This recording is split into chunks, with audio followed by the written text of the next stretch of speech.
പെണ്ണിനെ കുറിച്ച് അന്വേഷിക്കുമ്പോ ശരിക്കും അന്വേഷിക്കണം. അതെങ്ങനെയാ? മുത്തച്ഛനും മോനും തനിച്ചങ്ങ് അന്വേഷിച്ചാ മതിയല്ലോ. എന്നിട്ട് എന്തായി? ഓ, ഞാനും സുഖമായിട്ടൊന്ന് അന്വേഷിക്കാന്ന് പറഞ്ഞപ്പം എന്തായിരുന്നു പുകില്?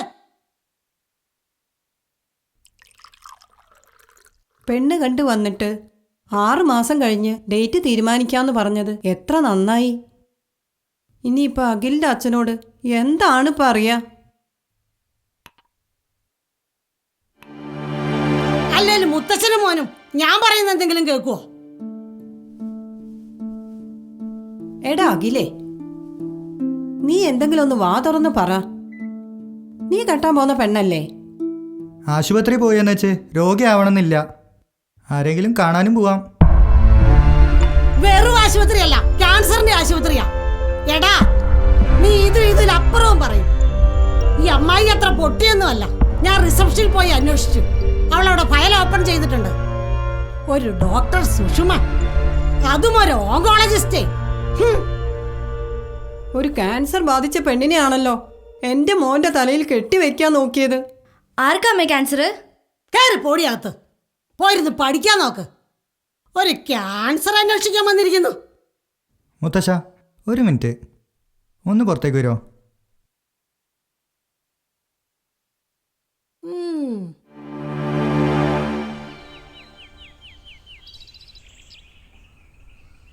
മുത്തശ്ശ, ഞാൻ ഇനി എന്താ ചെയ്യേണ്ടത്?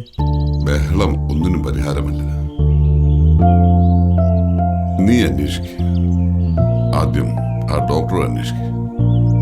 എന്നിട്ട് ഉചിതമായ തീരുമാനമെടുക്കുക. നിന്റെ ജീവിതമല്ല മോനെ.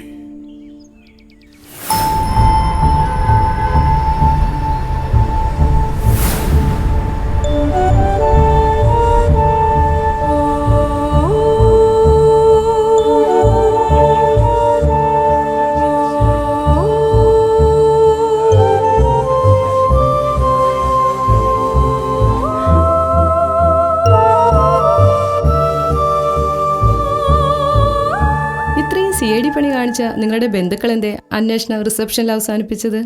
അറ്റൻഡ് ചെയ്ത ഡോക്ടർ ഞാനല്ലേ? അപ്പോ എന്നോട് കൂടെ ഒന്ന് ചോദിക്കാമായിരുന്നു. അത്രയ്ക്ക് പക്വത അവർക്കുള്ളൂ. അഖിലേ, ബ്രസ്റ്റ് ക്യാൻസർ കൂടുതലായിട്ട് കണ്ടുവരുന്നത് 40 വയസ്സിന്റെ മുകളിലുള്ളവർക്കാണ് എന്ന് കരുതി താഴേക്കില്ലെന്നല്ല. But it's very rare. ഈ കുട്ടിക്കാകെ 24 വയസ്സല്ലേ ആയിട്ടുള്ളൂ. ചെറിയൊരു തടിപ്പ് പോലെ കണ്ടപ്പോൾ സംശയം തോന്നി. പരിശോധനയ്ക്ക് തയ്യാറായ ആ കുട്ടിയുടെ മനോഭാവത്തെയാണ് ഞാൻ അപ്രീഷിയേറ്റ് ചെയ്യുന്നത്. She is perfectly all right. ശരീരത്തിനോ മനസ്സിനോ ചെറിയൊരു പ്രശ്നം തോന്നിയാൽ ഉടനെ പരിശോധിച്ചാൽ എന്തെങ്കിലും രോഗമുണ്ടെങ്കിൽ അത് മാരകമാകാതെ ചികിത്സിച്ച് ഭേദമാക്കാൻ സാധിക്കും. പക്ഷേ ഇന്നും പലർക്കും പരിശോധിക്കുക എന്ന് കേൾക്കുമ്പോൾ തന്നെ ഭയമാണ്. അതുകൊണ്ട് തന്നെ അവസാന ഘട്ടത്തിൽ മാത്രമേ അവരിവിടെ എത്തിച്ചേരാറുള്ളൂ.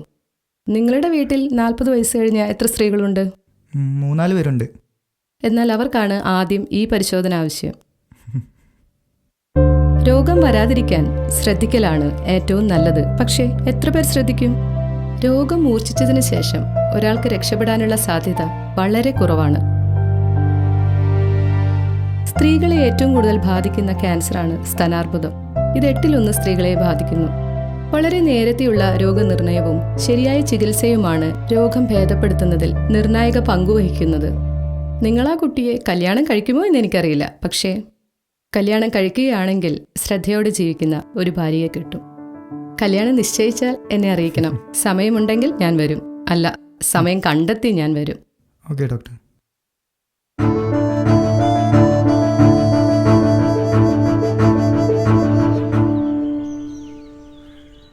ഹലോ, അഖിലാണ്. മനസ്സിലായി. ഞാൻ വിളിച്ചത് നമ്മുടെ കല്യാണം കുറച്ചും കൂടി നേരത്തെ ആക്കിയാലോ? നിങ്ങളുടെ വീട്ടുകാരല്ലേ പറഞ്ഞത് 6 മാസം വേണമെന്നൊക്കെ? പിന്നെ ഇതൊക്കെ കുടുംബക്കാര് ചേർന്ന് തീരുമാനിക്കേണ്ട കാര്യങ്ങളല്ലേ? എന്നോട് എന്തിനാ ചോദിക്കണേ? നേരത്തെ ആക്കിയാലോ എന്നൊരു ചിന്ത. വീട്ടുകാർക്കാണോ അതോ ഫോൺ ചെയ്യുന്ന ആൾക്കാണോ ചിന്ത? എനിക്കാണെന്ന് കൂട്ടിക്കോ. അങ്ങനെയാണെങ്കിൽ എനിക്കെതിരെ അഭിപ്രായമൊന്നുമില്ല. എന്നാ ഓക്കെ. എന്നാ ഡബിൾ ഓക്കെ.